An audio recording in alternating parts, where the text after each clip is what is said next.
حدیث مسجد اور اس کے آداب۔ اعوذ باللہ من الشیطان الرجیم،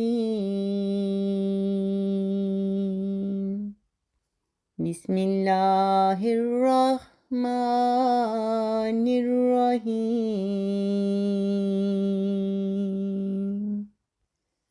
حضرت عثمان بن عفان رضی اللہ تعالیٰ عنہ بیان کرتے ہیں کہ میں نے حضرت صلی اللہ علیہ وآلہ وسلم کو یہ فرماتے ہوئے سنا، جو شخص اللہ تعالیٰ کی خاطر مسجد تعمیر کرتا ہے، اللہ تعالیٰ بھی اس کے لیے جنت میں اس جیسا گھر تعمیر کرتا ہے۔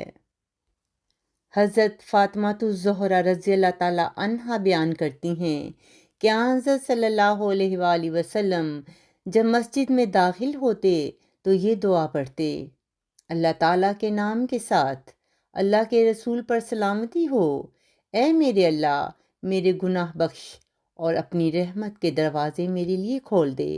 اور جب آپ مسجد سے نکلنے لگتے تو یہ دعا مانگتے: اللہ تعالیٰ کے نام کے ساتھ، اللہ تعالیٰ کے رسول پر سلامتی ہو، اے میرے اللہ میرے گناہ بخش اور میرے لیے اپنے فضل کے دروازے کھول دے۔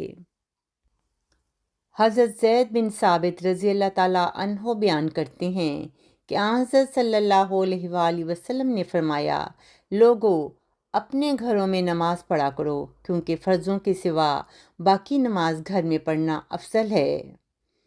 حضرت انس رضی اللہ تعالیٰ عنہ بیان کرتے ہیں کہ حضرت صلی اللہ علیہ وآلہ وسلم نے فرمایا: قیامت کی نشانیوں میں سے ایک نشانی یہ ہے کہ لوگ مساجد کی تعمیر میں ایک دوسرے سے فخر یا آگے بڑھنے کی کوشش کریں گے، یعنی ضرورت کے بجائے فخر کے اظہار کے لیے عالی شان مساجد تعمیر کرنے کا رواج بڑھ جائے گا۔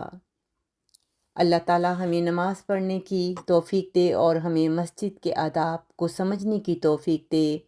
اللہ تعالیٰ نیتوں کو دیکھتا ہے، اس لیے مسجد میں جائیں اور خدا کے حضور اب یہ دعا کریں کہ اللہ تعالیٰ ہمارے گناہ کو بخش دے۔ اللہم آمین۔